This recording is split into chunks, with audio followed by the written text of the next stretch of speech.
بسم اللہ الرحمن الرحیم۔ سر میں سودا بھی نہیں، دل میں تمنا بھی نہیں۔ فراق گورکھ پوری کے حالات زندگی کے بارے میں پڑھ لیتے ہیں۔ فراق گورکھ پوری کا اصل نام رگھوپتی سہائے تھا۔ یہ ہندی نام ہے، اس کی بناوٹ اور طرز سے ہی محسوس ہوتا ہے کہ رگھوپتی یا اس طرح کے جو نام ہوتے ہیں وہ ہندی نام ہوتے ہیں۔ میں کئی مرتبہ یہ بتا چکا ہوں کہ وہ تمام الفاظ کہ جس کو ہم اپنی زبان میں عام زبان میں آنکھوں والی ہے کہتے ہیں، یہ آنکھوں والی ہے ایکسپریشن ہی ہندی کا ہے۔ چنانچہ جتنے بھی الفاظ اس طرح کے استعمال ہوتے ہیں جن میں یہ آنکھوں والی ہے آتی ہے، یہ ہندی ایکسپریشن ہوتا ہے۔ تو رگھوپتی سہائے تھا، لیکن وہ ادبی دنیا میں فراق گورکھ پوری کے نام سے پہچانے جاتے ہیں۔ ان کے والد کا نام گورکھ پرساد تھا، وہ بھی ایک باکمال شاعر تھے۔ ان کا تخلص عبرت تھا۔ شاعری کا ذوق فراق کو ورثے میں ملا۔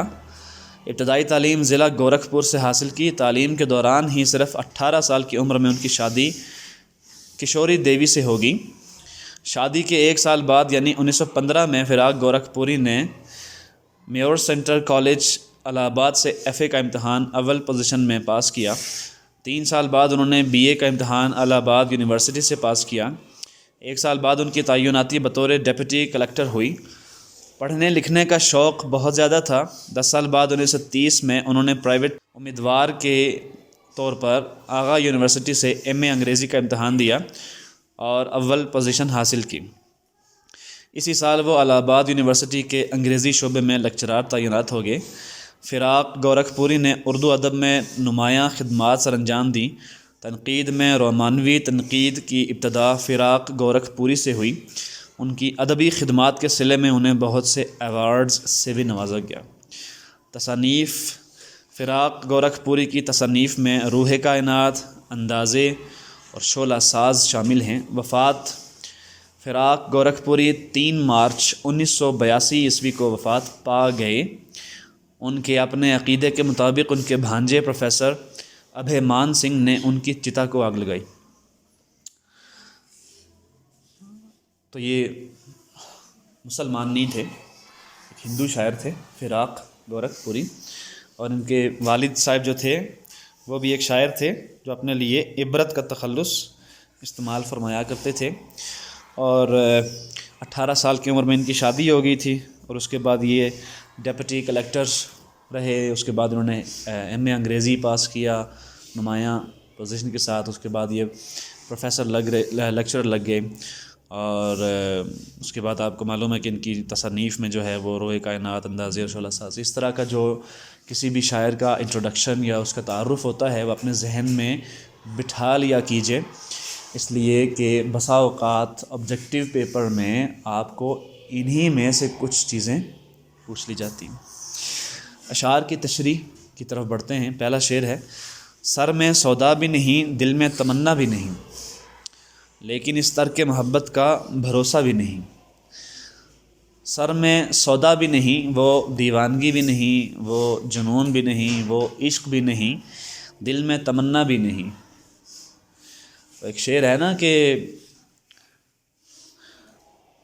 نہ وہ حسن میں رہی شوخیاں، نہ وہ عشق میں رہی مستیاں، نہ وہ غزنوی میں تڑپ رہی، نہ وہ خم ہے زلف ایاز میں۔ تو یہ اسی طرز کا کم و بیش شعر ہے۔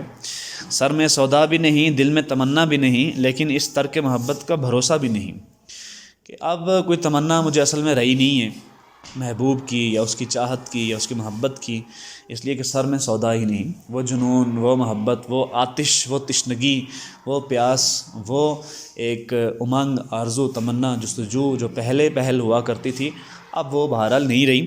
لیکن اس ترک محبت کا بھروسہ بھی نہیں، یعنی ترک محبت کا مطلب یہ ہوتا ہے کہ آج کے بعد میں نے محبت نہیں کرنی، ترک کر دینا۔ تو اس طرح کے جو وعدے وعیدیں ہوتی ہیں انسان اپنے آپ سے کرتا رہتا ہے محبت کی دنیا میں، لیکن بہرحال یہ وعدہ کبھی وفا نہیں ہو پاتا۔ یہ وعدہ اسی وقت جا کے وفا ہوتا ہے کہ جب سامنے والا شخص یعنی آپ کا محبوب خود آپ کو چھوڑ کے رخصت ہو جاتا ہے اس وقت آپ کو احساس ہوتا ہے کہ اصلاً یہ ترک محبت آپ کا اپنا ارادہ تھا ہی نہیں، بلکہ اس کا آغاز، اس کی ابتدا دوسرے سرے سے ہونا تھی۔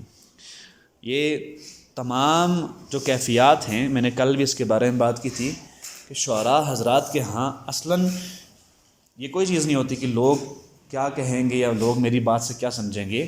شاعری نام ہے اپنی کیفیت کو، احساسات کو، جذبات کو بیان کرنے کا، بالخصوص غزل کے اندر۔ یوں تو نظم ہوتی ہے، مرثیہ ہوتا ہے، رباعی ہوتی ہے، بہت سے اصناف ہوتے ہیں شاعری کے، لیکن غزل اور تغزل جو کہ نام ہے محبت کا، عشق و جنوں کا اور تشنگی کا، درد کا، الم کا، غم کا، مصائب کا، پھر جدائی کا، فراق و مفارقت کا، تو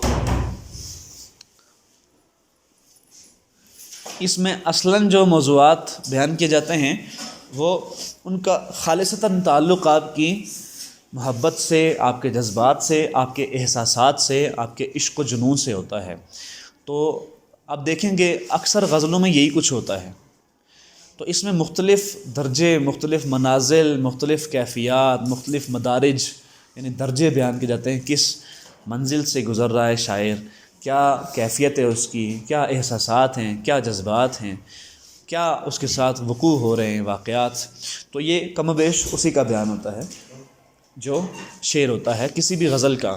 اور یہ پھر سے یاد رہے کہ نظم میں اور غزل میں یہی فرق ہوتا ہے کہ نظم ایک خاص موضوع کے تحت لکھی جاتی ہے جو اوپر سے لے کر نیچے تک یعنی اول تا آخر ایک ہی عنوان کو، ایک ہی موضوع کو بیان کر رہی ہوتی ہے، جبکہ اس کے برعکس، اس کے بالکل مقابل میں، اس کے برخلاف غزل کا کوئی خاص موضوع نہیں ہوتا، اس کا ہر شعر ایک الگ عنوان رکھتا ہے، ایک الگ بحث یا ایک الگ کیفیت رکھتا ہے، اس کا دوسرے شعر سے لازم نہیں ہے کہ کوئی تعلق ہو۔ ذرا اس کا مفہوم دیکھیں، ذہن میں کوئی جنون بھی نہیں اور دل میں کوئی آرزو بھی نہیں، لیکن اس محبت کو چھوڑ دینے کا بھی کوئی اعتبار نہیں ہے۔ فراق گورکھ پوری نے یہ غزل متضاد کیفیات میں لکھی ہے، وہ خود ہی ایک بات کرتے ہیں اور بعد میں خود ہی اس بات کی نفی کر دیتے ہیں۔ فراق کہتے ہیں کہ اب میرے سر میں عشق کا جنون نہیں رہا، اب میرے دل میں محبوب کے لیے کوئی جگہ نہیں ہے، مجھے اب اپنے محبوب سے ملنے کی کوئی تمنا نہیں ہے، لیکن میری اس بات پر اعتماد اور بھروسہ نہیں کیا جا سکتا کہ میں واقعی ایسے ہو گیا ہوں، ہو سکتا ہے کل میں پھر اس کی یاد میں بے چین ہو جاؤں۔ اصل میں فراق کے کہنے کا مطلب یہ ہے کہ انسان دنیا کی رنگینیوں میں کھو کر اپنے رب کو بھول جاتا ہے۔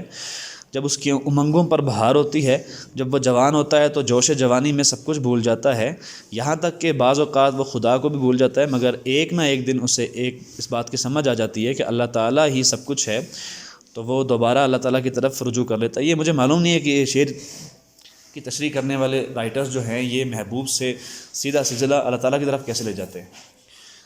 ترک تعلق اللہ تعالیٰ سے نہیں کیا جاتا اور نہ ہی اس طرح کی بات، بہرحال یہ پردہ ڈال دیتے ہیں، یہ کوئی پردہ نہیں ہے۔ اصلاً جو شاعر ہوتا ہے اور خاص کر کے اس طرح کے جو شاعر ہیں جن کی چتا جلائی جاتی ہے تو ان کا تعلق کوئی خدا تعالیٰ سے نہیں ہوتا اس طرح سے براہ راست، سمجھ آ رہی ہے نا؟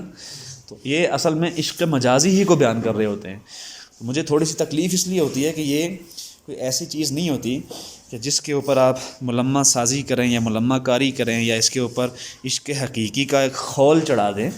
اصلاً یہ جو شعراء ہوتے ہیں، یہ تو نہیں کہتا کہ سارے کے سارے ہی ایسے ہوتے ہیں، لیکن زیادہ تر اکثریت جو ہوتے ہیں وہ عشق مجازی کو بیان کر رہے ہوتے ہیں۔ محبوب کو لڑکی ہوگی، بیوی ہوگی، عورت زاد ہوگی، کچھ بھی ہوگا، تو اصلاً ان کا موضوع یہی ہوتا ہے، اکثریت کا، سب کا نہیں، اکثریت کا۔ البتہ چونکہ میں پرسوں اس بات کو بیان کر چکا ہوں کہ چونکہ شاعری میں اس چیز کا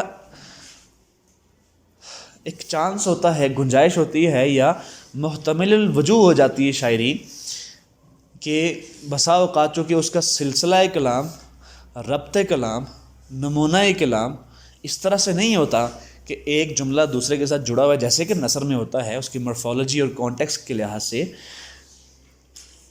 اسی لیے اس میں پھر گنجائشیں پیدا ہو جاتی ہیں کہ اس کا یہ مطلب بھی ہو سکتا ہے اور وہ مطلب بھی ہو سکتا ہے۔ پن، جس کو PUN پن انگلش میں کہتے ہیں اور اردو میں کہتے ہیں ذو معنی لفظ، یعنی ایک سے زیادہ معنی رکھنے والا لفظ، تو بسا اوقات اس ایک لفظ کے بھی دو معنی، مفہوم، مراد، تعبیر لے لیے جاتے ہیں، اور بسا اوقات پورے کے پورے شعر کے دو معنی مراد لیے جا سکتے ہیں۔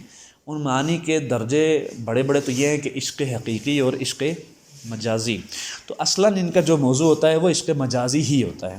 البتہ اس میں کوئی شک نہیں ہے کہ تہذیب کے دائرے میں رہتے ہوئے ہمیں لڑکی، عورت، دو شیزہ اس طرح کے الفاظ استعمال نہیں کرنے چاہیے، معشوقہ، معشوق اس طرح کے لفظ نہیں استعمال کرنے چاہیے، البتہ محبوب کا لفظ استعمال کیا جا سکتا ہے، اور اصلاً یہ کوئی بری چیز نہیں ہوتی۔ میں کئی مرتبہ اس بات کو بیان کر چکا ہوں کہ محبت اپنے آپ میں کوئی بری چیز نہیں ہوتی، البتہ اگر اس محبت کے اظہار کا طریقہ، اس محبت کے حاصل کرنے کا، اس کو پا لینے کا منہج غلط استعمال ہو جائے، یا پھر تنہائی میں، خلوت میں مخالف جنس کے ساتھ رابطہ، تعلق، ناطہ جڑ جائے، تو یقیناً یہ گناہ کی طرف لے کر جاتا ہے۔ لیکن وہی بات کہ یہ سب کچھ جو منع کیا جاتا ہے، آپ کو ہر باپ منع کرتا ہے، اور بھائی منع کرتا ہے، استاد منع کرتا ہے، اور ہم کو ہر ایک جو شخص جو جاننے والا ہے وہ اس کی تنبیہ کرتا ہے کہ اس طرح کا تعلق بنانے سے پہلے 1000 مرتبہ سوچنا چاہیے، اس لیے کہ انسان دوسرے کی بھی زندگی تباہ کر ڈالتا ہے اور اپنی بھی۔ اس لیے دل پھینک عاشق نہیں بننا چاہیے کہ جہاں خوبصورتی دیکھی وہیں دل پھینک دیا۔ انسان کو اپنے اوپر ضبط اور ہمت ہونی چاہیے، اس لیے کہ ہمت اور ضبط ایک مرد کا خاصہ ہے۔ جس مرد میں ہمت نہیں ہے اور ضبط یعنی مضبوط نہیں ہے، اس کو کنٹرول کرنا نہیں آتا، وہ مرد نہیں ہے۔ تو اس لیے یہ چیزیں جو ہیں، موسیقی ہوگی، کوئی گانا سن لیا، کوئی غزل سن لی، کوئی نغمہ سن لیا، مصوری ہوگی، تصویر کشی ہوگی، خاکہ کشی ہوگی، تصویر بنا ڈالی، یا بنی ہوئی تصویر کو اپریشیٹ کر دیا، یا کوئی مووی دیکھ لی، یہ تمام فنون لطیفہ جو ہے وہ یہ حظ اٹھانے کے لیے ہوتے ہیں، اور انسان کی طبیعت میں لطافت کے جذبات یعنی نرمی کے جذبات پیدا کرتے ہیں۔ اب اکثر دیکھیں گے کہ جو لوگ زیادہ گانے سننے والے ہوتے ہیں، یا گانے والے ہوتے ہیں، یا مصوری کرنے والے ہوتے ہیں، تصویر بنانے والے ہوتے ہیں، شعر کہنے والے ہوتے ہیں، اس لیے کہ چونکہ اصلاً یہ تمام چیزیں انسان کے دل میں نرمی پیدا کرتی ہیں، لطیف احساسات پیدا کرتی ہیں، نرم احساسات پیدا کرتی ہیں۔ اس طرح کے تمام جو آرٹسٹس ہوتے ہیں نا، وہ بہت ہی حساس طبیعت لوگ ہوتے ہیں، بہت سینسیٹیو ہوتے ہیں، عین ممکن ہے ان کے سامنے کوئی مرغی بھی ذبح کر دے تو وہ نہ دیکھ سکیں اس کو، اتنے حساس ہوتے ہیں، اور یہ ایک دم ایمپتھائز کر لیتے ہیں۔ آپ ان کو جیسے ہی اپنا مسئلہ بیان کریں گے تو یہ اس کو بالکل ویسے ہی محسوس کریں گے، اور بلکہ نہ بھی کریں گے تو کم از کم کرنے کی کوشش کریں گے کہ جیسے کہ یہ ان کی صورتحال ہو۔ آپ ان سے کہیں گے میرے والد محترم وفات پا گئے ہیں، تو یہ بالکل آپ ہی کی طرح غمگین ہو جائیں گے، کم و بیش اس کی طرح غمگین ہونے کی کوشش کریں گے، آپ کی کنڈیشن کو سمجھنے کی یہ بڑے خوبصورت لوگ ہوتے ہیں جتنے بھی آرٹسٹ ہوتے ہیں، اس لیے کہ یہ تمام فنون لطیفہ، موسیقی ہوگی، غزل ہوگی، شاعری ہوگی، مصوری ہوگی، فائن آرٹس جتنے بھی ہیں آپ کے، یہ اصلاً ممنوع نہیں ہیں۔ میں پھر بتا دوں، یہ اصلاً نہ قرآن میں، نہ سنت میں، نہ حدیث میں کہیں بھی ان کی ممانعت کا ذکر نہیں ہے۔ جو احادیث بیان کی جاتی ہیں وہ آؤٹ آف دا کانٹیکسٹ بیان کی جاتی ہیں۔ رسول اللہ صلی اللہ علیہ وسلم نے خود میوزک بجوایا ہے، خود حضرت عائشہ سے کہا ہے کہ فلاں جگہ پہ اگر مدینے میں شادی تھی تو ان کے ساتھ تم نے گانے والیوں کو کیوں نہیں بھیجا؟ اس لیے کہ مدینے والے گانے کو پسند کرتے ہیں۔ بہت سی حدیثیں میں آپ کو بتا سکتا ہوں، لیکن میں صرف یہ کہنا چاہ رہا ہوں کہ ہر وہ چیز جس میں سورہ اعراف ایک بہت خوبصورت سورہ ہے، ویسے تو ساری ہی سورہ خوبصورت ہیں، اس میں 5 بنیادیں بیان کی گئی ہیں، 5 کیٹیگوریز بیان کی گئی ہیں۔ وہ 5 کیٹیگوریز کسی بھی چیز میں پائی جائیں گی تو وہ چیز حرام ہو جائے گی، خواہ وہ موسیقی ہو، خواہ حتیٰ کہ میں جو آپ سے بات ابھی کر رہا ہوں، میں اور آپ بات کرتے ہیں یا آپ آپس میں بات کرتے ہیں، یعنی انسان کوئی بھی دو آپس میں بات کریں گے، اگر ان 5 چیزوں میں سے کوئی بھی آ جائے گی تو وہ بات حرام ہو جائے گی۔ موسیقی تو دور کی بات ہے، وہ بات ہی حرام ہو جائے گی، شاعری ہو، مصوری ہو، فائن آرٹس ہو، کچھ بھی ہو۔ اور وہ 5 چیزوں میں سے ایک بڑی چیز ہے جس کو آپ کہتے ہیں فحاشی، فحش گفتگو، ایسی چیزوں کا اظہار کرنا جو فحاشی سے تعلق رکھتی ہیں، بے پردگی سے اور بے شرمی سے تعلق رکھتی ہیں۔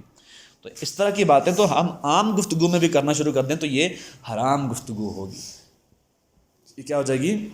حرام۔ تو میں کہنا یہ چاہ رہا ہوں کہ غزل ہو، شاعری ہو، اس میں جو کیفیات بیان کی جاتی ہیں، یہ کیفیات، اب دیکھو آپ بیٹا جی، آپ لوگ آ چکے ہیں میٹرک کلاس میں، ٹھیک ہے، اور اس کلاس میں بندہ بالغ ہو جاتا ہے، اس کو بہت سے اسرار اور رموز جو کسی بالغ انسان کے ہوتے ہیں اس کو علم میں آ جاتے ہیں، اس کو پتہ چل جاتے ہیں، اور عموماً بچے آپس میں ڈسکس کرنا شروع ہو جاتے ہیں۔ بہت سی چیزیں ایسی ہوتی ہیں جو انسان بہن سے، بھائی سے، والد سے بھی ڈسکس نہیں کر سکتا۔ مثال کے طور پر آپ کو اگر رات کو ناکچرنل ایمیشن ہو گیا ہے، یعنی آپ کو احتلام واقع ہو گیا ہے، تو صبح اٹھ کے آپ نے جنابت کا غسل کرنا ہے، یہ قاری صاحب بھی بتاتے ہیں یا آپ کا اساتذہ بھی بتاتے ہیں، ہوتا ہے نا، لیکن یہ بات آپ کو بھائی نہیں بتا سکتا، اس کے یہاں پردہ ہوتا ہے، بہن نہیں بتا سکتی، آپ کی والدہ، ایون آپ کے والد جو اس کنڈیشن سے خود گزرے ہوتے ہیں آپ کو نہیں بتا پاتے نا، اس لیے کہ تھوڑا پردہ ہوتا ہے۔ تو یہ بات میں اس لیے آپ سے کر رہا ہوں کہ ایسا نہیں ہے کہ یہ محبت کی کیفیات جو ہوتی ہیں، عشق و جنون کی جو کیفیات ہوتی ہیں، یہ صرف شاعروں کے ہاں ہوتی ہیں، یہ ہر بچے کے دور زندگی میں آتی ہیں۔ یعنی میرا نہیں خیال کہ کوئی ایسا دنیا میں شخص ہوتا ہوگا کہ جس کو سن بلوغت کہتے ہیں آپ، ایڈولیسنس، آپ ابھی ایڈولیسنس کی عمر سے گزر رہے ہیں، پیوبرٹی جس کو کہتے ہیں سائنٹیفک لینگویج میں، تو ایڈولیسنس جب نو بلوغت ہوتی ہے، اس میں اس طرح کے جذبات بہت غالب ہوتے ہیں، انسان کی عمر اندھی ہوتی ہے۔ تو اگر میں یا اساتذہ ہم آپ کو یہ باتیں نہیں بتائیں گے تو پھر کون بتائے گا؟ تو اس میں پردہ نہیں ہونا چاہیے۔ ہماری شریعت میں بھی بہت سی چیزوں میں پردہ نہیں ہے، تو یہ یاد رکھیے گا کہ کوئی بھی کام غلط طریقے سے کیا جائے گا، انسان اپنی جان کے ساتھ بھی ظلم کرے گا، اپنے نفس کے ساتھ بھی ظلم کرے گا، جسم کے ساتھ بھی ظلم کرے گا، اور اپنی نفسیات اور روح کے ساتھ بھی ظلم کرے گا، اور اس عمر میں جو عادتیں بن جاتی ہیں وہ ساری زندگی ساتھ چلتی ہیں۔ یہ بات یاد رہے، 12 سال سے لے کر 19 سال کی، بلکہ بچپن ہی سے لے کر 19-20 سال تک کی عمر میں جو عادات پروان چڑھ جاتی ہیں، مثال کے طور پر بعض گھروں میں نماز پڑھنا بہت باقاعدگی سے سکھایا جاتا ہے، بلکہ نہ صرف یہ کہ تنبیہ کی جاتی ہے، اس لیے کہ بچوں نے لیکچر تھوڑی نہ سننا ہوتا ہے، جیسے ہی اذان ہوتی ہے اور والدین اللہ اکبر کہہ کے مصلی پہ چلے جاتے ہیں، تو بچے نے لیکچر نہیں سننا ہوتا، انہوں نے ان کو فالو کرنا ہوتا ہے، جو کچھ والدین کر رہے ہیں وہی بچہ کر رہا ہوتا ہے۔ تو جو عادات پروان چڑھ جاتی ہیں اس عمر میں، وہی ساری زندگی چلتی ہے۔ میری بات سمجھ آ رہی ہے نا؟ تو یہ وہ باتیں ہیں جو میں آپ سے کرنا چاہ رہا ہوں کہ اس عمر میں یہ ساری کیفیات انسان کے اوپر آتی ہیں، لیکن ہم نے ان کو ایکسپیرینس کیا، ہم نے ان کو دیکھا، ان کو پرکھا، ان کے اوپر تحقیق کی، ان کے اوپر مطالعہ کیا، لوگوں کی رودادیں سنی، واقعات سنے، اپنے اوپر بیتنے والے واقعات، تجربات، مشاہدات کو آبزرو ڈیپلی کرنے کے بعد اس نتیجے پر میں پہنچا ہوں، اور میرے جیسے ہزاروں لاکھوں لوگ پہنچے ہیں کہ اصلاً اس کو انفیچویشن کہا جاتا ہے۔ کیا کہا جاتا ہے؟ انفیچویشن۔ انفیچویشن کا مطلب یہ ہوتا ہے کہ وقتی طور پر کوئی شخص آپ کو اچھا لگنے لگتا ہے، اور اس اچھائی میں جو پسندیدگی ہوتی ہے اس کے پیچھے اصل میں شہوت ہوتی ہے۔ اس کے پیچھے کیا ہوتی ہے؟ شہوت ہوتی ہے، اور آپ سب سمجھتے ہیں نا شہوت کس کو کہتے ہیں، ٹھیک ہے؟ ایک سیکشول ڈیزائر، جس کو آپ سیکس کرنے کی جو ڈیزائر ہوتی ہے، خواہش ہوتی ہے، اصل اگرچہ بسا اوقات وہ معلوم بھی نہیں ہوتے کہ یہ پیچھے ہے، لیکن جیسے ہی آپ اس کو ڈگ ڈاؤن کریں گے تو پیچھے یہ ہوگی۔ لیکن اس سیکشول ڈیزائر کے بارے میں ہمارے مذہب میں، ہمارے دین میں بہت واشگاف الفاظ میں بتا دیا گیا ہے کہ یہ تم اپنی بیویوں کے علاوہ اور مطلب کچھ نہیں کر سکتے، ٹھیک ہے؟ اگر کرو گے تو تم اللہ تعالیٰ کی حدود میں تجاوز کرو گے، اس سے آگے بڑھ جاؤ گے، تو یہ چیز نہیں ملتی۔ ہاں، ایک چیز علیحدہ ہے کہ جب یہ لطیف احساسات پیدا ہوتے ہیں، جذبات ہوتے ہیں، تو ان کو کم ترین درجے میں بیان کرنا، ان سے حظ اٹھانا، ان سے لطف اندوز ہونا، یہ کوئی بری چیز نہیں ہے۔ ایک حد سے بات آگے نہیں بڑھنی چاہیے، بس اتنی ہی رہنی چاہیے۔ یعنی اگر آپ ایک ایسا گیت سن لیں جس میں موسیقی بہت بھڑکانے والی نہ ہو، جس میں یعنی یہ مثال کے طور پر آپ کو جب جیسے ہی پرفیوم یوز کرتے ہیں تو یہ لیکچر دینے کی ضرورت پڑتی ہے کہ پرفیوم کی خوشبو اچھی ہوتی ہے، آپ فوراً اس کو سونگھ کے آپ کو احساس ہو جاتا ہے۔ یہ اضطراری علم ہوتا ہے، ریفلیکسو نالج ہوتا ہے ہر انسان کا، پتہ چل جاتا ہے انسان کو کہ یہ اچھی چیز ہوتی ہے۔ بالکل ایسے ہی شہوت اور شہوات کیا ہوتے ہیں، ان کا ظہور یا مینیفیسٹیشن کس طرح سے ہوتا ہے، اس میں کوئی لیکچر دینے کی ضرورت نہیں پڑتی۔ ہر انسان کو پتہ ہوتا ہے کہ کون سی چیز میرے لیے صحیح ہے، کیا غلط ہے، کون سی چیز شہوت سے متعلق ہے اور کون سی نہیں ہے۔ تو جو چیز شہوت کی طرف لے کے جاتی ہے وہ حرام ہو جائے گی، اور جو نہیں لے کے جاتی اس کو حرمت سے کوئی تعلق نہیں ہوتا۔ تو میں صرف یہ بیان کرنا چاہ رہا ہوں کہ یہ جو اشعار ہوتے ہیں، غزلیں ہوتی ہیں، یہ شاعر کے اوپر گزرنے والے حالات ہوتے ہیں، اور بسا اوقات کیا ہوتا ہے، لوگ ساری زندگی ان حالات سے، ان کیفیات سے نکل نہیں سکتے، اس لیے کہ بچپن میں بعض ان کو ایکسپیرینسز ایسے ہوئے ہوتے ہیں کہ وہ ریلیپس کر جاتے ہیں، جیسے ہی ان سے باہر نکلتے ہیں پھر سے ریلیپس کر جاتے ہیں۔ حالانکہ عقلاً دیکھا جائے تو انسان کو نا میچور جیسے انسان ہوتا ہے نا، یہ میچور کون انسان ہوتا ہے؟ یعنی ایک نوجوان لاابالی والی عمر والا نوجوان جو ہے، لاابال نوجوان، اور اس میں اور ایک میچور، ایک سمجھدار، ایک پروڈنٹ شخص میں کیا فرق ہوتا ہے کہ پروڈنٹ اور میچور شخص ہمت اور حوصلے والا اور ضبط والا ہوتا ہے، اس کے اندر ٹھہراؤ ہوتا ہے، برداشت ہوتی ہے، تحمل ہوتا ہے اور صبر ہوتا ہے، ہمت ہوتی ہے، حوصلہ ہوتا ہے اور ضبط ہوتا ہے، اپنے نفس کے اوپر کنٹرول ہوتا ہے۔ ورنہ اگر تو یہ سب کچھ نہیں ہے، نہ ہمت ہے، نہ ضبط ہے، نہ حوصلہ ہے، نہ کنٹرول ہے اپنے اوپر، اولو العزمی نہیں ہے، تو پھر کوئی شخص بھی عمر کے بڑے ہو جانے سے میچور نہیں ہوتا، وہ بچہ ہی رہتا ہے۔ میچورٹی کا مطلب ہی یہ ہے کہ یہ ساری چیزیں آپ کے اندر آئیں گی اور آنی چاہیے، ورنہ عمر کا ایکسپیرینس کا کوئی، لوگ کہتے ہیں نا عام طور پہ میرے پاس تو 30 سال کا ایکسپیرینس ہے، میرے پاس تو 35 سال کا ایکسپیرینس ہے، فلاں صاحب کے پاس تو 40 سال کا فلاں فیلڈ میں ایکسپیرینس ہے۔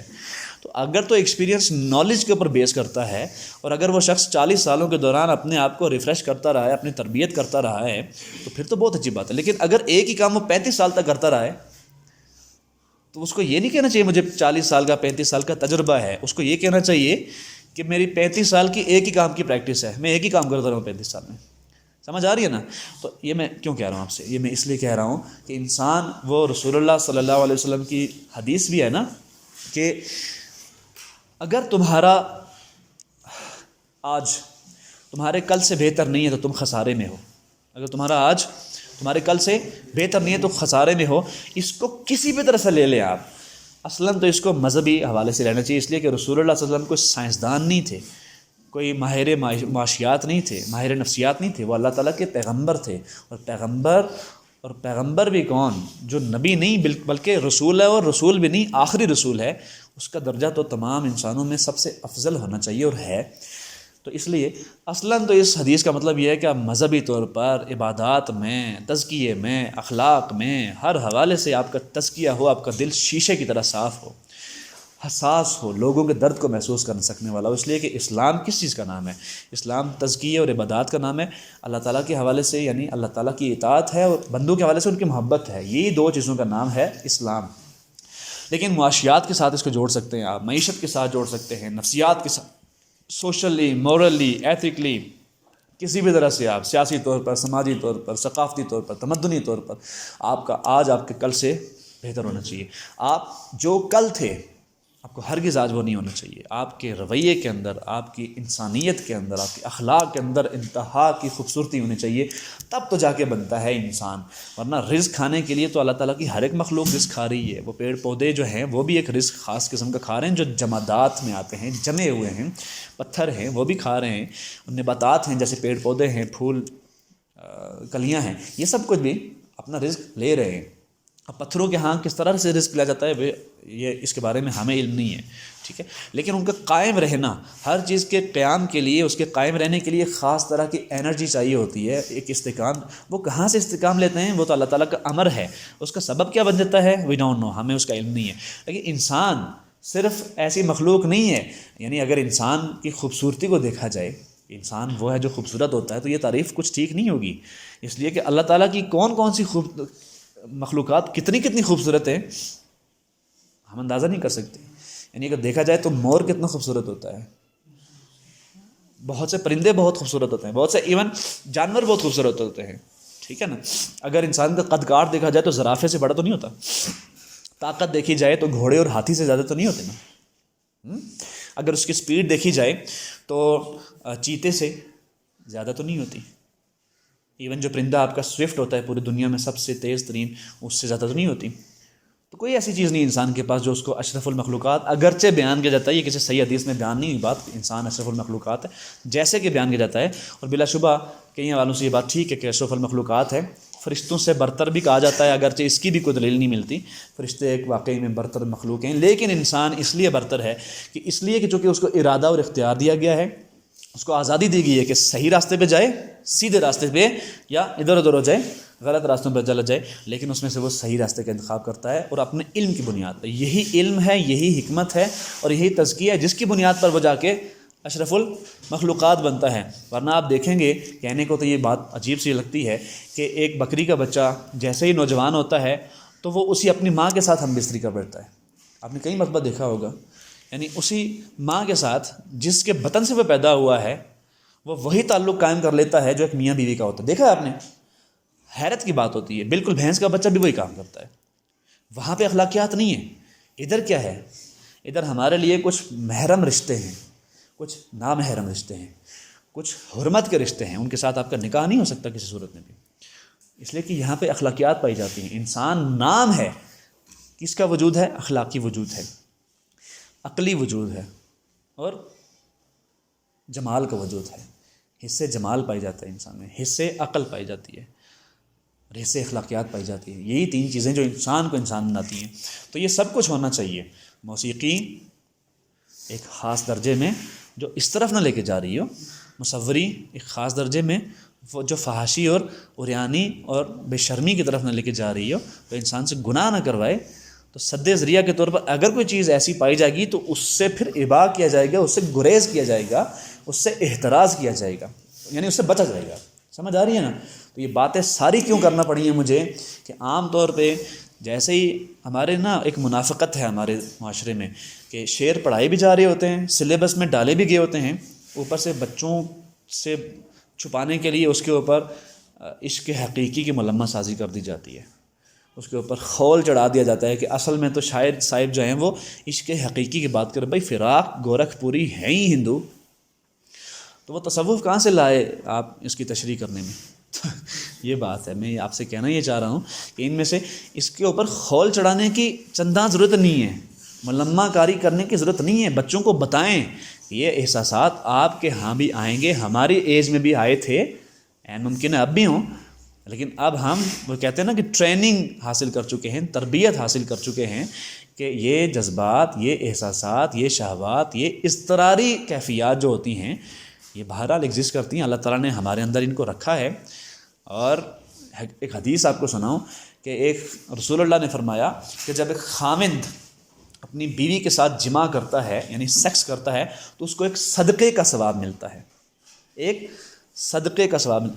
آپ حیران ہوں گے کہ یہ ہمارا مذہب, ہمارا دین, ہمارا اسلام اتنی خوبصورت باتیں, یعنی خوبصورت سے مراد کیا ہے کہ ایک چیز جو اپنی ضرورت کے تحت آپ کر رہے ہیں, آپ کی ضرورت ہے, لیکن پھر بھی چونکہ وہ جائز طریقے سے ہے اور حلال طریقے سے ہے, اس پہ آپ کو آپ کی ضرورت بھی پوری ہوئی, آپ کی لذت بھی ہوئی, آپ کی تسکین بھی ہوئی اور گریٹیفیکیشن بھی ہوئی, اس کے باوجود آپ کو پھر ثواب ملا. لیکن یہی چیز ادنا ترین درجے میں مخالف سمت میں ہو جائے گی جہاں پہ کوئی ریلیشن نہیں ہوگا, کوئی لیجیٹیمیٹ, کوئی جائز تعلق نہیں ہوگا, ادھر گناہ ہے. اور ایک حدیث میں بیان کیا گیا ہے کہ زنا جو کہ حرام ہے, تو اگر تو آخری درجے میں زنا کر دیا جائے تو اللہ تعالیٰ شروع سے پکڑ لیتے ہیں. پہلے تو آنکھیں زنا کرتی ہیں. یہ بڑی خوبصورت تعبیریں ہیں, اگر آپ ان کو سمجھ جائیں تو. پہلے آنکھیں ملتی ہیں اور پھر دل میں ایک انٹینشن پیدا ہوتا ہے, پھر قدم چل کے جاتے ہیں اس طرف, ہاتھ اس کی ابتدا کرتے ہیں, اور پھر آخر میں وہ کام جس کو آپ انٹرکورس کہتے ہیں وہ ہو جاتا ہے. اگر وہ ہو جاتا ہے تو اللہ تعالیٰ شروع سے پکڑ لیتا ہے. نظر کے ملنے کو بھی گناہ قرار دے کے وہیں سے گرفت کرتا ہے کہ نظر اس طرح ملائی کیوں تھی. اور اگر آخر میں وہ کام جو نہیں ہوتا اور انسان اسی وقت توبہ کر لیتا ہے تو پہلے والے جو گناہ ہیں وہ بھی معاف کر دیے جاتے ہیں. یعنی حضرت یوسف علیہ السلام کو جب زلیخا نے مائل کرنا چاہا تھا اپنی طرف, تو اس وقت کیا ہے, اللہ تعالیٰ فرماتے ہیں کہ اگر ہماری برہان ظاہر نہ ہوتی تو یوسف بھی وہ کام کر بیٹھتے. یعنی مفہوم میں آپ کو بیان کروں, ہماری برہان اگر ظاہر نہ ہوتی, ہماری برہان مطلب ایک نشانی ظاہر نہ ہوتی اور اللہ تعالیٰ کی مدد شامل نہ ہوتی, تو وہ بھی وہ کام. اس لیے کہ عورت جب مرد کو ایک دعوت دے کے انوائٹ کر رہی ہوتی ہے تو مرد کے اندر نا ایک اللہ تعالیٰ نے بہت بڑی کمزوری رکھی ہے. عورت سب سے بڑی کمزوری ہے مرد کی, اور شیطان بھی سب سے زیادہ بڑا طریقہ اور راہ جو اختیار کرتا ہے وہ اسی راستے سے کرتا ہے. لیکن یہ وہ راستہ ہے کہ جس کی منزل پہ اگر آپ پہنچ جائیں, اللہ نہ کرے, اللہ نہ کرے, اللہ نہ کرے, اس کے بعد پھر سوائے مایوسی کے, سوائے غم کے, سوائے اندوہ کے, سوائے پچھتاوے کے, سوائے الم کے, ساری زندگی قسم پرسی کی حالت میں گزارنا, دنیا میں بھی ذلت اور آخرت میں بھی ذلت, اس کے سوا کچھ بھی نہیں ہوتا. اللہ تعالیٰ ہم سب کو اس کام سے بچائے. بہرحال سب کچھ میں اس لیے بتا رہا ہوں کہ انسان کے اوپر چونکہ ضبط نہیں ہوتا, کنٹرول نہیں ہوتا, تو وہ اس طرح کی چیزیں پڑھ کے نا دوسری طرف نکل جاتا ہے. اس دوسری طرف نہیں نکلنا, ان کو اتنا ہی رکھنا ہے. موسیقی سنیں اپنے کمرے میں بیٹھ کے, وہ والی جو جائز ہے. اب یہ لیکچر دینے کی ضرورت نہیں کہ کون سی جائز ہے, ہر شخص جانتا ہے. ارطغرل ڈرامے میں جو آپ لوگ میوزک سنتے ہیں وہ ناجائز کیسے ہو گیا؟ ہر شخص جانتا ہے کہ وہ والا میوزک سن کے کوئی شخص بھی گناہ نہیں کرنا چاہتا, بلکہ وہ تو الٹا جہاد والا جذبہ پیدا ہوتا ہے آپ کے اندر, وہ جہاد جو انہوں نے کیا تھا. ایسے ہے نا. تو مصوری سے حظ اٹھاتے ہیں, مووی دیکھتے ہیں, ڈرامہ دیکھتے ہیں, تو وہ بس اس حد سے آگے نہیں بڑھنا چاہیے. یہ بات کافی ہوگی, آگے بڑھتے ہیں. ایک مدت سے تیری یاد بھی آئی نہ ہمیں, اور ہم بھول گئے ہوں تجھے ایسا بھی نہیں. یعنی ایک مدت ہو گئی ہے. اچھا, محبت میں بعض اوقات ایسا ہوتا ہے کہ جب جدائی آ جاتی ہے اور اس کے اسباب بہت سے بن جاتے ہیں. بسا اوقات بے وفائی ہو جاتی ہے, بعض اوقات دھوکہ, فریب, جھوٹ, کچھ بھی ہو سکتا ہے. بعض اوقات طبیعتوں کا نہ ملنا بھی وجہ بن جاتی ہے. بعض اوقات پسند ناپسند کا تفاوت یا اس کا اختلاف بھی جدائی کا باعث بن جاتا ہے. بسا اوقات اور کچھ بھی نہ ہو تو تقدیر باعث بن جاتی ہے. یعنی آپ کی بہرحال جس کو آپ کہتے ہیں لکھت, پہاڑی زبان میں کہتے ہیں, آپ کی لکھت اگر کہیں اور ہوئی ہے اور آپ کے محبوب کی کہیں اور ہوئی ہے تو بہرحال آپ کو جدا ہونا ہے. بے شک آپ کے انٹینشن خوبصورت تھے, یہ بھی ہو سکتا ہے آپ کے ساتھ کسی بھی انسان کے ساتھ, یعنی تو آپ کے انٹینشن خوبصورت تھے, آپ کے ارادے نکاح کرنے تھے, شادی کرنے کے تھے, شرفاء کے طریقے پر زندگی گزارنے کے تھے, لیکن لکھت آپ کی تقدیر کہیں اور تھی. اس کے پیش نظر بھی جدائی ہو جاتی ہے. اس میں کیا انسان رونا شروع کر دیتا ہے؟ نہیں. یہ جو جذبات انسان کے سائیکولوجیکلی, نفسیاتی طور پر پیدا ہوتے ہیں, ان کا دورانیہ کچھ زیادہ نہیں ہوتا, کچھ ہفتوں کا, کچھ مہینوں کا ہوتا ہے. اس میں انسان کو اپنے اوپر کنٹرول رکھنا چاہیے, بار بار ان چیزوں کی طرف نہیں بڑھنا چاہیے کہ جو آپ کو تکلیف دے رہی ہوتی ہیں, آپ کو دکھ دے رہی ہوتی ہیں. میری بات سمجھ آ رہی ہے؟ یعنی 10-12 سال تو مجھے بھی پڑھاتے ہوئے ہو گئے ہیں. کئی بچے مجھ سے, چونکہ پردہ تو میں نہیں کرتا بچوں سے اس طرح کی, اس لیے جب ہم پردہ کریں گے تو گائیڈ ان کو کون کرے گا. کئی بچوں نے یہ پوچھا کہ سر مجھے فلاں لڑکی اچھی لگتی تھی, اس کی شادی کہیں اور, میں کیا کروں اب, میں یہ میں وہ. بیٹا یہ کوئی طریقہ نہیں ہوتی, یہ کوئی چیز نہیں ہوتی, یہ کوئی چیز سرے سے ہے ہی نہیں. اگر تو آپ کا گزارا یا آپ کی زندگی کا تعلق اس بچی سے جڑا تھا تو وہ بچپن سے ہونا چاہیے تھا نا. وہ عمر کے کسی حصے میں جا کے آپ کو اچھی لگی تھی, اور آپ نے غلطی کیا کر ڈالی تھی, اس کے ساتھ کانٹیکٹ میں آ گئے تھے. اور یاد رکھنا, جب انسان کسی بندے کے ساتھ کانٹیکٹ میں چلا جاتا ہے اس کے بعد اس کے لیے اس سے علیحدہ ہونا ناممکن نہیں ہوتا, لیکن مشکل ہو جاتا ہے. اس لیے میں کہہ رہا ہوں کہ اگر آپ کو میری ہونے والی کوئی بہو اللہ کرے ہو جو آپ کو اچھی لگے, اللہ کرے آپ کی بیوی بن جائے. اگر کوئی بچی اچھی لگتی ہے تو 2 کام نہیں کرنے. ایک, اس سے کانٹیکٹ نہیں کرنا, اس سے کانٹیکٹ ہرگز نہیں کرنا. اور دوسرا کام جو یعنی ایک منفی کام ہے, یعنی کانٹیکٹ نہ کرنے والا, منفی والا نہیں, یعنی نہ کرنے والا. ایک مثبت کام ہے, یہ کام آپ نے کرنا ہے کہ فوراً نکاح کے لیے پیغام بھیج دینا ہے. اور اگر آپ کے والدین کہتے ہیں کہ تمہاری عمر اب چھوٹی ہے تو ان کو آپ نے جسٹیفائی کرنا ہے. ابھی آپ کی عمر 16, 17 یا 18 سال ہے, ٹھیک ہے 18 سال. ابھی میرے کزن کی انگیجمنٹ تھی اور اس کا یعنی اس کے والدین جو ہیں اس کا نکاح کرنا چاہ رہے تھے, لیکن ابھی اس کی عمر 18 سال پوری نہیں ہوئی. اس کی انگیجمنٹ انہوں نے کر دیا کہ چلیں بات پکی کر دیتے ہیں. لیکن مجھے ادھر بھی اعتراض ہے, یہ ایک علیحدہ بحث ہے. بہرحال اگر آپ کو بھی اس طرح کا کوئی معاملہ ہوتا ہے تو سب سے پہلے یہ 2 کام, ایک منفی ایک مثبت. منفی یہ کرنا ہے کہ کانٹیکٹ نہیں کرنا, ورنہ تباہ ہو جاؤ گے. بہت سے حالات, پڑھ بھی نہیں پاؤ گے, زندگی میں ترقی بھی نہیں کر پاؤ گے. دوسرا کام, نکاح کے لیے پیغام بھیج دینا ہے, ٹھیک ہے. لیکن یہ پیغام بھیجنے کے بعد یا اس کے دوران جو شخص اپنے پاؤں پر کھڑا نہیں ہوگا وہ بہت بڑا ظلم اپنے ساتھ کرے گا, اور آنے والی بچی, کسی کی بیٹی, کسی کی بہن کے اوپر بھی ظلم کرے گا. ادھر سے اچھا آخری بات, اگر ادھر سے منظوری ہو جاتی ہے, قبولیت ہو جاتی ہے شرفاء کے طریقے پر, تو ہم دعا کریں گے اللہ تعالیٰ آپ کو خوش رکھے. اگر نہیں ہوتی تو یہ یاد رکھنا, آپ لوگ بھی کبھی والد بنو گے. آپ بھائی تو آپ میں سے اکثر ہوں گے, غیرت کس کو کہتے ہیں, حمیت کس کو کہتے ہیں, یہ آپ سب کو علم ہے. لیکن باپ بنو گے آپ. ایک باپ ہر طرح سے کفیل ہونے کے ناطے, اس کا بچی کا جو ہے وہ باپ ہونے کے ناطے ہر طرح سے یہ اختیار رکھتا ہے کہ وہ اس کے پروپوزل کو ایکسیپٹ کرے یا ریجیکٹ کر دے. آپ کا اختیار وہاں پہ ختم ہو گیا.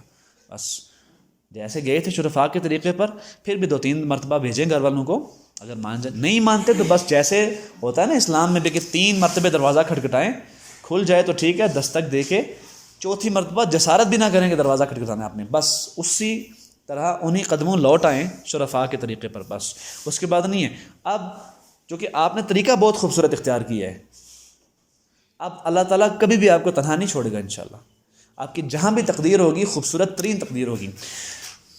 سورہ نساء میں غالباً، یہ سورہ نور میں ہے، میں بھول رہا ہوں، اللہ تعالیٰ نے میاں بیوی کے تعلق کے بارے میں فرمایا، مردوں کو اشارہ کر کے، مخاطب کر کے، کہ این ممکن ہے کہ جس کو تم اپنے لیے صحیح سمجھ رہے ہو وہ غلط ہو، اور جس کو تم غلط سمجھ رہے ہو وہ صحیح ہو۔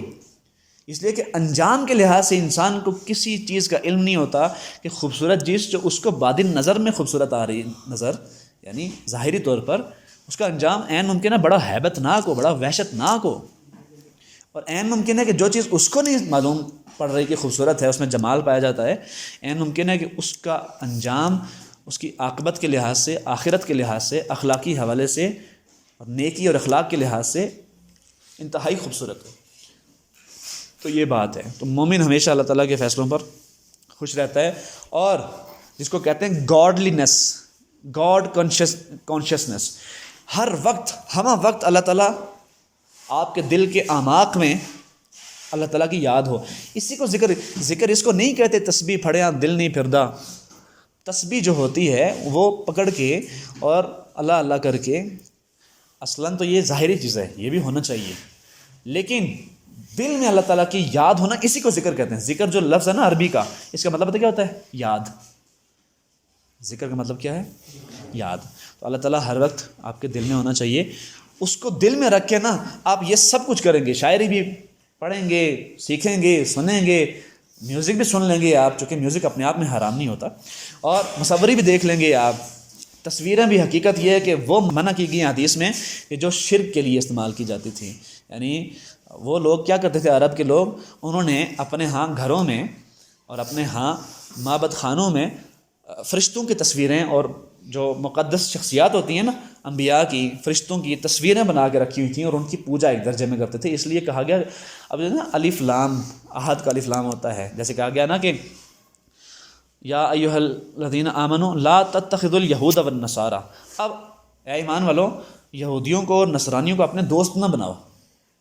تو الیہود ہے یعنی یہ یہود جو ہیں، النصارى یہ والے جو نصارہ ہیں جو آپ کے ساتھ دشمنی پر اتر آئے ہیں، جو آپ کے خلاف مقاتلین ہو گئے ہیں، قتل کرنے کے درپے ہیں آپ کو، ان کے ساتھ دوستی نہ کرو۔ اگر تو یہ مراد ہوتی کہ ساری دنیا کے جتنے بھی یہود و نصارہ ہیں جس زمانے میں بھی آئیں گے ان کے ساتھ دوستی نہ کرو، اگر یہ کہا گیا ہوتا تو اللہ تعالیٰ خود اجازت دے رہے نا کہ اہل کتاب کی لڑکیوں سے شادی ہو سکتی ہے، اجازت دی ہے نا، رسول اللہ نے فرمایا ہے کہ آپ شادی کر سکتے ہیں۔ تو اب سوال یہ ہے کہ جن کے ساتھ دوستی نہیں ہو سکتی، شادی کیسے ہو سکتی ہے؟ یعنی آپ نے ایک لڑکی کو جو یہودی یا نصرانی تھی، اہل کتاب تھی، اس کو بیاہ کے لے آئے، تو اب گھر میں اس کو دشمنی کرنے کے لیے لائیں گے؟ میں کیا کہہ رہا ہوں؟ یعنی الف لام کا مطلب کیا ہے کہ اس طرح کی تصاویر جو ہیں جن کے اندر شرک ہوتا ہے، اور اسی لیے فرمایا گیا کہ جو شخص تصویر کشی کرے گا، کون سی تصویر کشی؟ یہ والی جس میں فرشتوں کی تصویریں بنائی جاتی ہیں عبادت کی غرض کے لیے، مقدس ہستیوں کی تصویریں بنائی جاتی ہیں، تو قیامت والے دن پھر اس کو اس تصویر میں جان ڈالنی پڑے گی۔ یہ اس کا کانٹیکسٹ تھا حدیث کا۔ تو میں یہ کہہ رہا ہوں کہ یہ سب کچھ کریں، لیکن گاڈلینس ہر وقت ہمہ وقت اللہ تعالیٰ کو دل میں رکھتے ہوئے ایک خاص درجے میں۔ اور وہی بات کہ خوشبو کے لیے لیکچر نہیں دینا پڑتا کہ یہ اچھی ہوتی ہے بری ہوتی ہے، بھلی محسوس ہوتی ہے ناک کو یا بری، حسن ہوتا ہے اس میں یا قبح ہوتا ہے، ہر شخص جانتا ہے اضطراری طور پر۔ اسی طرح سے ہر وہ فنون لطیفہ کی چیز، میوزک ہے، موسیقی ہے، آرٹ ہے، مصوری ہے، کچھ بھی ہے، جیسے آپ کو معلوم ہو کہ یہ مجھے غلط طرف لے کے جا رہا ہے، تو ہمت، ظرف، حوصلہ اور ضبط یہ پیدا کرنا چاہیے۔ ایک مدت سے تیری یاد بھی آئی نہ ہمیں، اور ہم بھول گئے ہوں تجھے، ایسا بھی نہیں۔ اور ایسا ہوتا ہے کہ بسا اوقات انسان اپنے محبوب کو پھر بھلا نہیں پاتا۔ اچھا، بھولنا عام طور پہ کہا جاتا ہے نا کہ ہم بھلا نہیں سکتے کسی کو۔ یہ بھولنا کا کیا مطلب ہوتا ہے؟ ایک لفظ ہے بھولنا، ایک ہوتا ہے فراموش کرنا۔ دیکھو، فراموش زیادہ ادبی لفظ ہوتا ہے۔ فراموش کا مطلب یہ ہوتا ہے کہ دل کے اعماق سے کسی بات کو نکال دیا جائے، درگزر کر دیا جائے، عفو کر دیا جائے، اور اس کو اوائڈ کیا جائے. باقی میموری میں تو وہ چیز رہتی ہے ہمیشہ. آپ کی جو یادداشت ہے اللہ تعالیٰ نے آپ کا ذہن اس طرز پہ بنایا ہے کہ آپ جو چیز دیکھ لیتے ہیں، جو سن لیتے ہیں، جس چیز کا تجربہ، ایون بسا اوقات بعض خواب بھی آپ کو موت تک یاد رہتے ہیں کہ میں نے فلاں وقت پہ وہ خواب دیکھا تھا. بھلانے کا مطلب کیا ہوتا ہے؟ میموری میں بات ہے لیکن دل سے اس کو نکال دیا، اس کو فراموش کر دیا، یہ مطلب ہوتا ہے. تو یہ صاحب یہاں پہ کہہ رہے ہیں فراق گورکھپوری صاحب کہ ایک مدت سے تیری یاد بھی آئی نہ ہمیں اور ہم بھول گئے ہوں تجھے ایسا بھی نہیں. یعنی ایک مدت سے تیری یاد بھی نہیں آئی، علم ہی نہیں ہے، اور ہم بھول گئے ہوں تجھے ایسا بھی نہیں. تو یہ وہ بات بیان کی جا رہی ہے کہ میموری میں تو اب بھی پڑا ہوا ہے لیکن لانگ ٹرم میموری ہے یہ اب میرے دل میں وہ کیفیت بہرحال نہیں رکھتی جو شروع میں تھی. ایسا ہی ہوتا ہے کچھ عرصے بعد، ایسا ہی ہوتا ہے کہ انسان کے دل میں جو ایک ہوتا ہے نا عشق کا، جنون کا، محبت کا ایک بادل چھایا ہوتا ہے، جیسے ہی وہ بادل چھٹ جاتا ہے تو معلوم پڑتا ہے عقل آ گئی ہے. اس لیے کہ جب تک وہ بادل چھایا رہتا ہے نا عقل اس کے قریب بھی نہیں بھٹکتی. جیسے ہی عقل کو لے آتے ہیں تو بادل چھٹ جاتا ہے، یا اگر عقل کو آپ نہیں لاتے تو کچھ عرصے بعد اس نے بہرحال چھٹنا ہی ہوتا ہے، اس کے بعد جا کے عقل آتی ہے. اس لیے بہتر یہ ہوتا ہے کہ پہلے ہی عقل کا استعمال کیا جائے.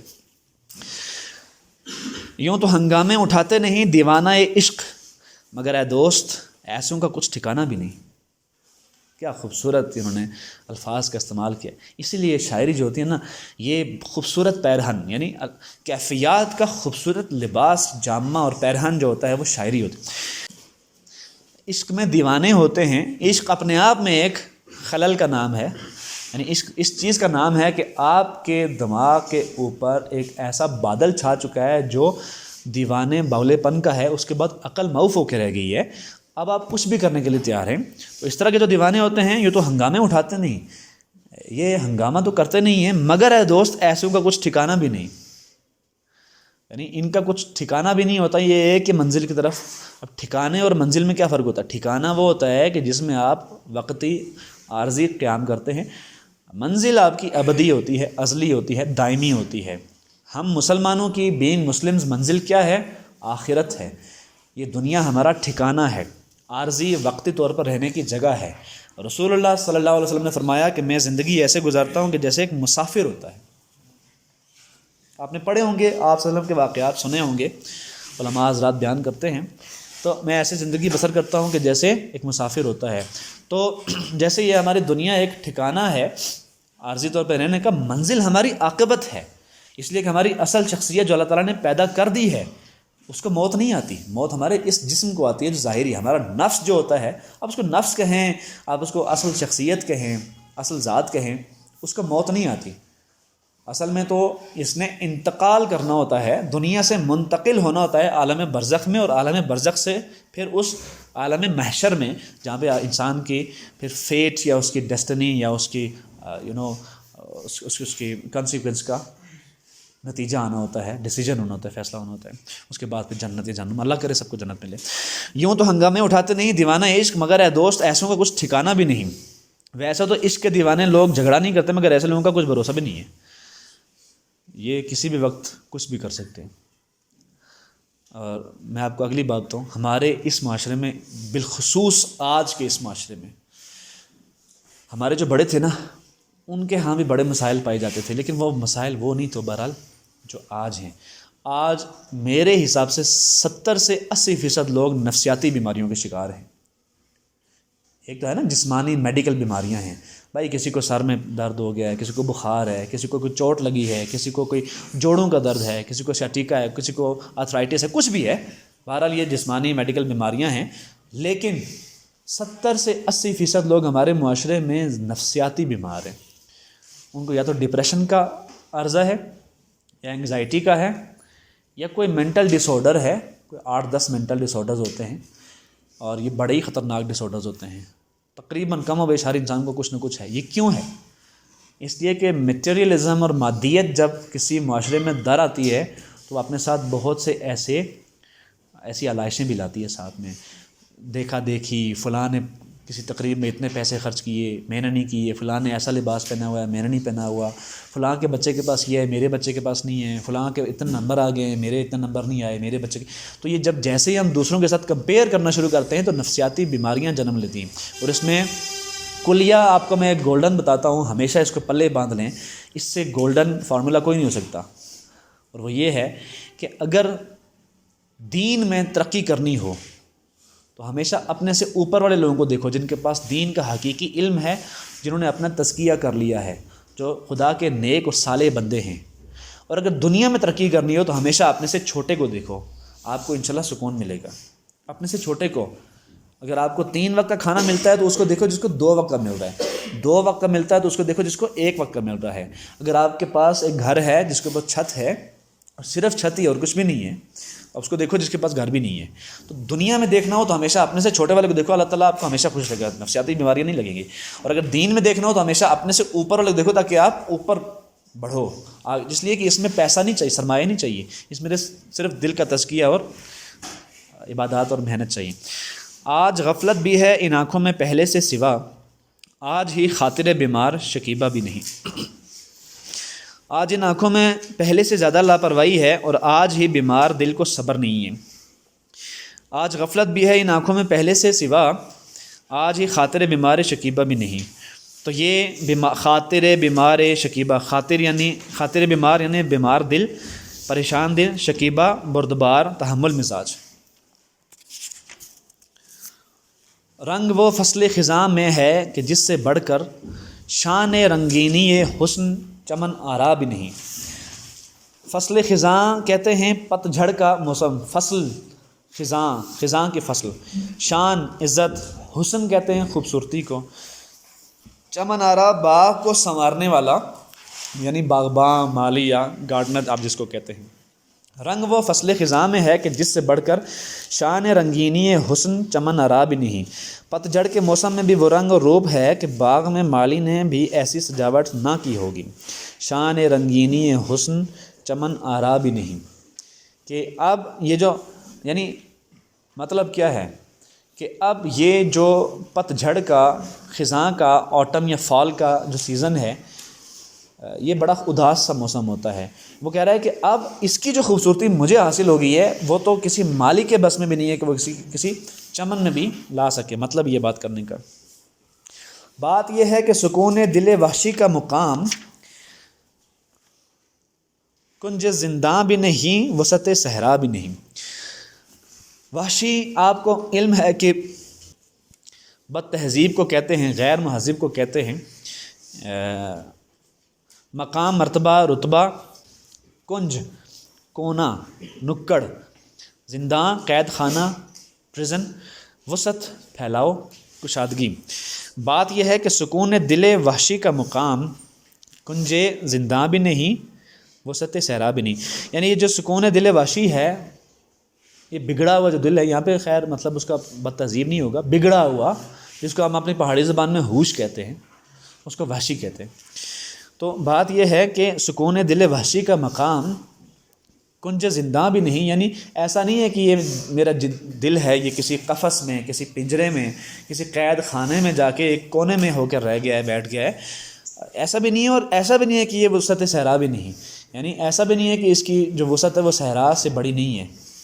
یہ فلیٹ ایموشنز نہیں ہوتے محبت میں، یاد رکھیے گا. بسا اوقات اس لیے میں کہا کرتا ہوں نا، یہ جو حقیقی رشتے ہوتے ہیں نا، خون کے اور فون کے رشتوں میں زمین آسمان کا فرق ہوتا ہے.